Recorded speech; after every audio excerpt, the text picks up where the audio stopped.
que el gobernante no implique o no destruya la forma que cada uno puede generar su riqueza, ¿no? Con eso sería mi comentario, querido James.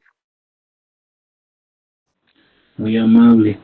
Rescatar de tu intervención que sí hay que siempre estar atento al peligro constante de que esta aparición de una tercera vía como alternativa a estos dos opositivos, podríamos llamarlo uno del gobierno y el otro de la oposición, también corre esta suerte de ser instrumentalizada, aparecer como tercera vía, pero en realidad solamente ser una bandera falsa que al final está o tiende hacia izquierda o tiende hacia derecha. Sí, adelante. ¿Quién está levantando la mano? Compañero José, has intervenido, ¿no? ¿O es el compañero José o Hola, el hola, compañero? Perfecto. hola, ¿se me Sergio. escucha? Alcé la mano. Sergio, adelante. Sí, adelante, Sergio. Ya, listo, muchas gracias. Buenas noches, James. Buenas noches a todos los compañeros que están presentes en este conversatorio virtual. Primero también felicitar al expositor, muy buena exposición, muy buen resumen sobre Norberto Bobbio y su libro Izquierdas y Derechas. Me hubiera encantado llevar ese libro y analizar ese libro en filosofía política con el licenciado Luis Lozada. Lamentablemente no llevamos ese libro, pero sí tocamos algo acerca de lo que José estaba hablando hace un momento, ¿no? Llevamos un poco acerca de Gramsci, Anthony Gramsci, y creo que él hablaba un poco acerca de la diferencia entre un líder caudillo y un líder orgánico. Creo que la mayoría en nuestro país está cayendo en lo que decía José, en crear esos ídolos caudillos. Ahí ya vemos algunos aquí en el mismo grupo que ya tienen cierta simpatía por algunos de esos, ¿no? No me refiero especialmente a Félix Paxi, sino a muchos que hay en la economía o a muchos que creen cambiar y ser una representación juvenil o por lo menos abarcar cierta mayoría de grupos en nuestro país. Gerardo, yo tenía una pregunta, no sé si habrás definido, yo entré un poco tarde, y quería hacerte una pregunta, no sé si Norberto Bobbio en su libro o si tú realmente tienes alguna información fundamentada o sustentable o algún autor que nos pueda indicar en Latinoamérica si la izquierda y la derecha realmente se ha realizado, ¿no? En Latinoamérica. ¿Y por qué se confunde tanto al indianismo o a los movimientos indígenas? ¿Por qué la izquierda, la supuesta izquierda, se hubiera apropiado de esos movimientos colectivos, sociales, que han representado y han sabido aglomerar ciertas agrupaciones civiles, sociales o campesinas? Porque realmente indígenas creo que no lo son, ¿no? Si bien el MAS ha logrado aglomerar a la COP, a la CONAMAG, a la SUSEXB, a la CIDOP y a muchas representaciones de FEJUVES, estas en sí no son de izquierda, ¿no? En realidad, estas no cumplirían el margen de izquierda, porque dentro de esas agrupaciones sociales existen pues clases medias, clases altas, clases empresariales y todas esas, ¿no? Entonces, yo quisiera que hagas, por favor, taxativamente una buena concepción de lo que es realmente izquierda y lo que realmente es derecha. Y también, ¿no? Pedirte, no sé si existe la diada intermedia que estaba planteando Manuel, la diada acerca de, ¿qué se podría decir?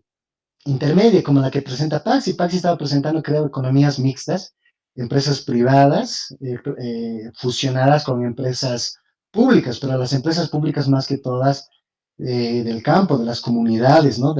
Ya que él había trabajado también en la gobernación, entonces quería presentar también parte de ese proyecto. Yo tuve el gusto de conocer a Félix Paxi en la Universidad Mayor de San Andrés, en la carrera de Sociología, y me parecía bien su tema, me parecía bien su proyecto, me parecía muy bien la idea, pero como siempre, ¿no? Los intelectuales estamos arrinconados o están arrinconados a solamente tener propuestas y no tener esa capacidad de generar y organizar, digamos, o aterrizar la idea intelectual que ha sido creada. Hablando sobre este tema, habría que también tomar en cuenta cuánto de la intelectualidad que se genera actualmente, en nuestro caso, que somos pensantes, que estamos en la carrera de filosofía, que nos dedicamos a pensar y analizar conceptos, ideologías y todo esto, cuánto de nosotros realmente, de lo que hacemos en nuestro quehacer universitario, vamos a poder aterrizar en un proyecto, ya sea en una política, ya sea en un partido o ya sea en una organización. En nuestra universidad nomás se puede ver claramente, en nuestra carrera nomás se puede ver que hay ese despotismo, ¿no? Que hay ese descaro de que entre nosotros mismos no nos valoremos, no nos fomentemos, digamos, a la participación, como ustedes podrán ver en los cursos. Es como subir al minibús, ¿no? Yo por lo menos esa experiencia he tenido en estos años en la carrera. Es como subir a un minibús, vos saludas, nadie te responde, no te hallas con tus propios estudiantes, compañeros, no te hallas, no hay compartimiento de estas ideas, por eso celebro esta iniciativa de Haynes. Y bueno, pues a ver, espero que me responda Gerardo. Muchas gracias. Sí, para darle la palabra y que pueda ordenar un poco las ideas, Gerardo. Eh, es interesante el tema que planteas, ¿no, Sergio? Cómo es que estas identidades que estamos debatiendo pueden ser de izquierda, derecha, socialismo, han sido verdaderamente consolidadas como identidades, están en proceso, serán solamente aparentes. Son buenas esas observaciones y también antes de que alguien se considere ser partidario de uno u otro bando, habría que ver si de verdad estas están caladas de esa manera o ha pasado como en la Revolución del 52, cuando mucho de lo que ha sido la masa que ha tomado el poder de origen campesino resultaba que ideológicamente no respondían a los intereses, por lo menos en sentido ideológico teórico, del nacionalismo revolucionario. Ahí está, por eso la gran pregunta de cómo es que se construyen o se han consolidado este tipo de identidades políticas en el contexto que ahora tenemos. Porque antes la gente se decía ser masista y evista y hoy día como quien se cambia de camiseta directamente abandonan el MAS como si nunca hubiera tenido un verdadero valor de proyecto político serio, aparte de el líder, ¿no? De ese caudillo que ahora está tratando de inventarse, supongo, una propia sigla, Evo Pueblo, por ejemplo, ¿no? Compañero Gerardo, adelante con tu respuesta. Sí, gracias, Heinz, y gracias al compañero Sergio por las preguntas. Bueno, sin hacer mucho bollo, Bobbio, en su libro de Izquierda y Derecha, Razones y Significados de una Distinción Política, él dice, bueno, él trata de definir la izquierda y la derecha en cuanto a qué concepción tienen de la igualdad. Él dice que la izquierda es la que tiende a reducir las desigualdades sociales como ideal y la derecha es la que tiende a aceptarlas e incluso considerarlas naturales o inevitables, ¿no? Esto en cuanto a la izquierda, a la diada de izquierda y derecha. Ahora, ¿por qué en Bolivia se tiene la idea de que la izquierda está asociada necesariamente con el indigenismo?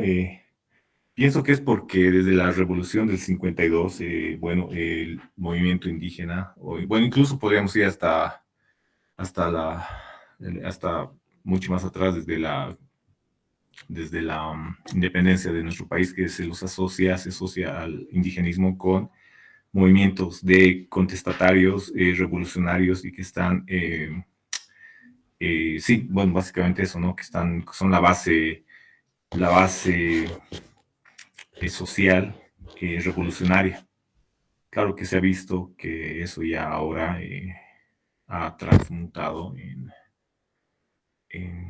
bueno, otro tipo de políticas, ¿no? O sea, se ha visto que son más o menos funcionales al movimiento del socialismo y, bueno, por un lado está la CEDSUCB, están los movimientos campesinos Pero lo que llama la atención, por ejemplo, es la COP, que está totalmente alineada al gobierno de turno, y no solo con, como se ha pasado con Evo Morales y ahora está pasando con Arce.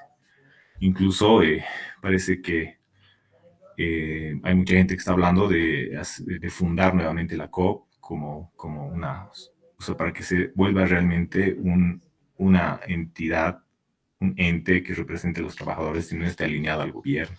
Entonces creo que por ese lado va el tema de que se asocia el movimiento indigenista con izquierda, porque la izquierda es la que busca reducir estas desigualdades sociales, como dice Bobbio.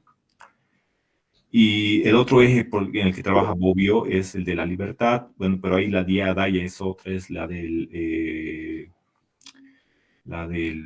extremismo y los que diríamos los de centro o los moderados, ¿no? Entonces, esas son las diadas que establece Bobbio.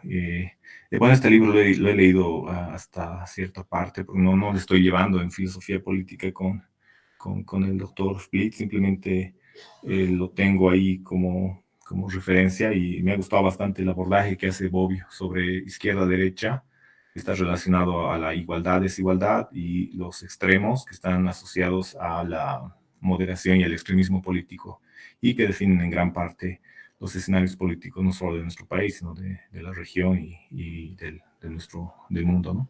Bueno, esa sería mi respuesta, Sergio. Gracias, Gerardo. Y para complementar, ¿no? La pregunta sobre la universidad, ¿no? Muy pendiente. La universidad, ¿de qué lado estaría? ¿Sería más en favor del gobierno, en crítica? Porque quizás todos estamos de acuerdo en que no puede ser neutral, ¿no? Lo dejo ahí pendiente. Adelante, Anatoly, estabas levantando la mano y luego Jonathan, por favor. Buenas, compañero Heinz. Yo quisiera partir del punto de que el concepto de identidad es un concepto algo ambiguo, precisamente porque se define por dos elementos contradictorios. Primero, podemos entender identidad como aquello que es idéntico a mí mismo, o sea, que es igual a lo que yo soy, y de manera opuesta también identidad significa aquello que me diferencia de los demás. Es decir, si hablamos de ideología, la identidad, si bien puede conglomerar a las personas, también es algo ajeno a nosotros, es algo que viene de afuera, hacia nuestro foro interno. Entonces, la pregunta por la que yo quisiera empezar es, ¿qué somos nosotros como individuos al fin y al cabo? Y para un poquito profundizar este concepto, quisiera hacer una división histórica. Si bien tenemos una noción de lo que es la historia política de nuestro país en el siglo XX, debemos constatar en la práctica que el siglo XXI ha sido totalmente diferente, ha cambiado drásticamente en las concepciones de derecha e izquierda, en las concepciones de identidad, precisamente porque si recordamos desde la Revolución Francesa, donde se promulgaron los valores de la libertad, la igualdad, que fueron conceptos universalistas con los cuales el pensamiento europeo dijo de manera discursiva que ponía a todos los seres humanos en un mismo nivel. Fue un discurso que se le vendió a todo el mundo, pero que en la práctica no fue así. Precisamente por esa defensa de la libertad y la igualdad fue que se conquistaron y se colonizaron otras partes del mundo. Recordemos que la China conquistada, la Indochina, no fue precisamente tratada con igualdad y lo mismo pasa con nosotros. Ahora, dicho esto, en el campo de la ideología, podemos ver que existe en el presente, hablamos del siglo XXI, una pugna entre lo que es el concepto, digamos, de universalismo del siglo XX, de la Revolución Francesa, y el concepto individualista.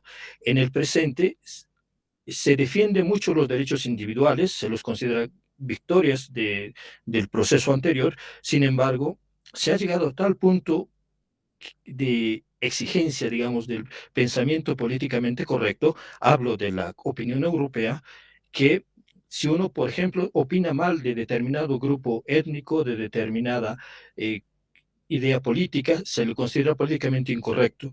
A este movimiento, a esta forma de pensar se le llama wokismo. Es un relato que establece que los derechos individuales deben ser respetados, pero fundamentalmente el wokismo se basa en la premisa de que La identidad es un constructo, es de la escuela constructivista, y como es una construcción, también puede ser deconstruido y reelaborado a partir